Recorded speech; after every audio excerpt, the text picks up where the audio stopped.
Mesdames, Messieurs, bonjour et merci de nous suivre sur Ecclesia TV. La Côte d'Ivoire a été consacrée de nouveau à la Vierge Marie le samedi 30 septembre 2023 à l'occasion d'une journée nationale de prière. Une initiative approuvée par les recteurs des 4 grands sanctuaires mariaux du pays. Et puis la messe de clôture de la 6e édition des Journées des Olympiades diocésaines de Grand Bassam, JOD, a eu lieu le dimanche 24 septembre dernier au Centre technique Don Orient de Beaunois. Ce moment d'action de grâce a vu la participation de nombreux jeunes chrétiens catholiques et prêtres. La Côte d'Ivoire a été consacrée de nouveau à la Vierge Marie au cours d'une journée de prière commune dans les 4 grands sanctuaires mariaux le samedi 30 septembre dernier. Au sanctuaire marial national d'Abidjan, cette journée a été marquée dans un premier temps par la récitation de l'Angélus suivie de la prière de réconsécration, de la messe, de l'adoration eucharistique et de la louange. La Vierge dit qu'elle vous aime, qu'elle est toute heureuse que vous soyez là et que vous lui redonnez votre vie. Elle dit, celui ou celle qui réellement me prendra dans ma vie, dans sa vie, qui va réellement prendre Marie dans sa vie, elle dit, tu verras ce que je ferai pour toi. Bonne chance et que Dieu vous bénisse. L'initiative émane des 4 recteurs des 10 sanctuaires, le sanctuaire marial national d'Abidjan, Notre-Dame d'Afrique, Mère de toute grâce, le sanctuaire Notre-Dame de la Garde de Beaunois dans le diocèse de Grand Bassam, le sanctuaire Notre-Dame de la Délivrance d'Issia dans le diocèse de Daloa et le sanctuaire de la Divine Miséricorde de Ravia dans le diocèse de Yamoussoukro. Nous y reviendrons dans nos prochaines éditions. Les rideaux sont tombés sur la 6e édition des Journées des Olympiades diocésaines de Grand Bassam au Centre technique Don Orient de Beaunois le dimanche 24 septembre dernier. Durant 3 jours d'activités socio-culturelles et sportives, la jeunesse catholique a communié autour du thème « Jésus-Christ, le meilleur influenceur de la vie ».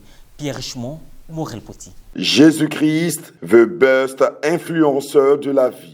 Tel a été le thème de la 6e édition des Journées des Olympiades diocésaines JOD au Centre technique Don Orient de Beaunois dans le diocèse de Grand Bassam du 22 au 24 septembre 2023. C'est sous l'impulsion de son Excellence Monseigneur Raymond Awa, ordinaire du lieu, que cette activité a été initiée ayant possible sa jeunesse et pilotée par la coordination diocésaine des comités jeunes. Après 2 jours de compétition sportive et culturelle, la clôture de ce grand rassemblement a eu lieu au cours d'une messe d'action de grâce présidée par le vicaire général, Monseigneur Jean Bonzo Kouassi, entouré de nombreux prêtres dont les révérends pères Constant Digbeblé, vicaire épiscopal du secteur pastoral de Bassam, Arsène Balogun, aumônier diocésain des jeunes. Le vicaire général, Monseigneur Jean Bonzo Kouassi, a axé sa prédication en 2 volets, à savoir le regard de Dieu ou Dieu qui est-il et le sens de la vie. Nous avons voulu attirer l'attention des jeunes sur l'essentiel. Souvent, ils ont un dessein sur Dieu qui n'est pas conforme souvent à la volonté de ce que Dieu est. Nous tous, nous avons à vouloir faire de Dieu ce que nous pensons et ce que nous voulons. Mais Dieu, il est Dieu dans ce qu'il est, dans ce qu'il dit et ce qu'il fait. Mais avant tout, c'est Dieu qui est l'auteur de l'histoire de tous, il est l'auteur de la vie. Donc, je voulais attirer l'attention des jeunes de ne pas faire de Dieu un antagoniste, mais un protagoniste de la vie. Dieu n'est pas contre eux, Dieu est leur ami. C'est celui qui crée et qui en prend soin. C'est fondamental qu'ils arrivent à chercher à comprendre la volonté de Dieu pour ordonner la vie. Car la vie est menée selon l'idée qu'on a de la vie. Ce qu'ils ont et ce qu'ils pensent de la vie peut les conduire en erreur et les induire à faire des choses qui ne sont pas conformes à la vérité de la vie. La vie trouve sa raison et son sens en Dieu, et c'est Dieu qui décide la vie. Voilà ce qu'on a voulu partager avec les jeunes, pour que la vie soit ordonnée au bien, à la justice, et ne pas penser qu'il y a certains qui sont aimés et d'autres non, ou bien Dieu est injuste. La vie est ordonnée au bien, et c'est Dieu qui l'a voulu ainsi. Après la communion, ce fut l'étape des récompenses de cette 6e édition. Maracana homme, doté de trophée Monseigneur Raymond Awa, et ce trophée sera remis par Monseigneur Jean Kouassi Bonzo, vicaire général, à la paroisse Sainte Famille de Koumassi. Et nous rendons grâce à Dieu pour ce trophée. Nous voudrons en particulier remercier notre Père curé, le Père Aboua Accueil Joachim Ruffin et son vicaire, le Père Mathieu, pour l'effort consenti pour cette 6e édition des JOD. Sainte Famille, foyer de grâce. Sainte Famille, foyer d'amour et d'unité. Sainte Famille, tout est petit devant Dieu. Je suis satisfait de la participation des jeunes.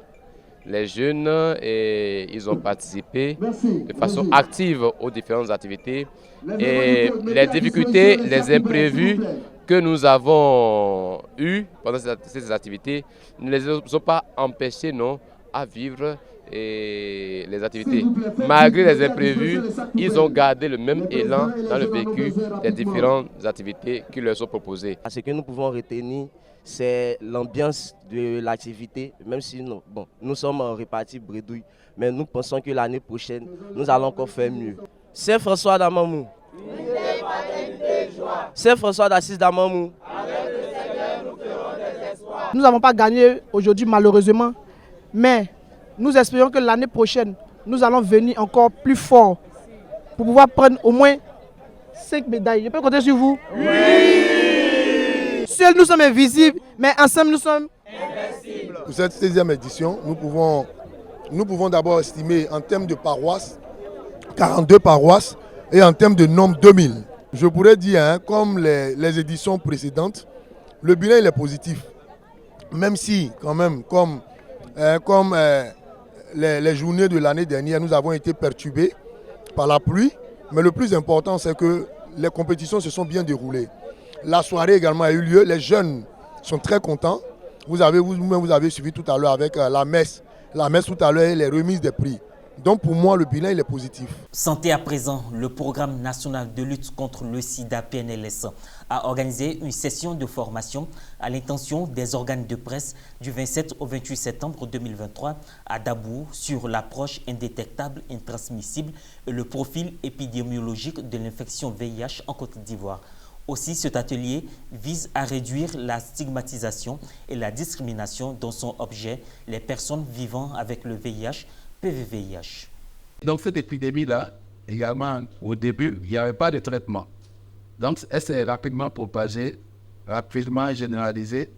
Et sur nous ici, la principale voie de transmission du VIH, c'est la voie sexuelle.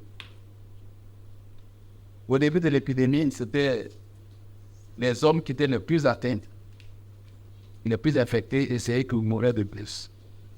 Donc face à cette épidémie, je pense qu'au niveau national, il y a une organisation pour faire face à cette épidémie qui s'est mise en place.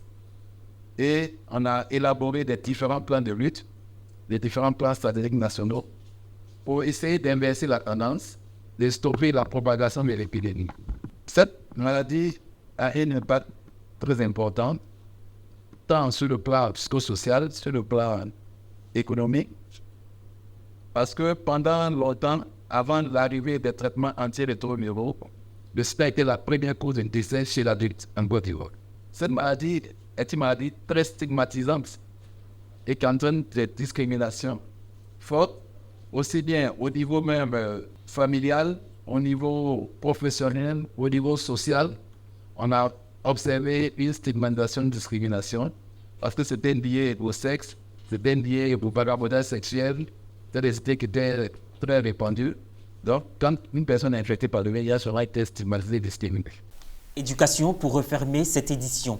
La cérémonie de passation de charge entre le président sortant, Monseigneur Gaspard Bébigneba, évêque du diocèse de Mans, et le président entrant, Monseigneur Jacques Assanvo Aïwa, évêque auxiliaire de l'archidiocèse de Bouaké, a eu lieu le mercredi 27 septembre dernier au siège de la conférence des évêques catholiques de Côte d'Ivoire à Abidjan-Cocody, Révéra 3. C'était en présence des pères Emmanuel Oiné, Émile Kellillon, du secrétariat général de l'épiscopat ivoirien et du père Jean-Luc Ndriman, secrétaire exécutif national de l'éducation catholique, Sénèque. Et voilà, c'est la fin de cette édition. Merci de nous avoir suivis.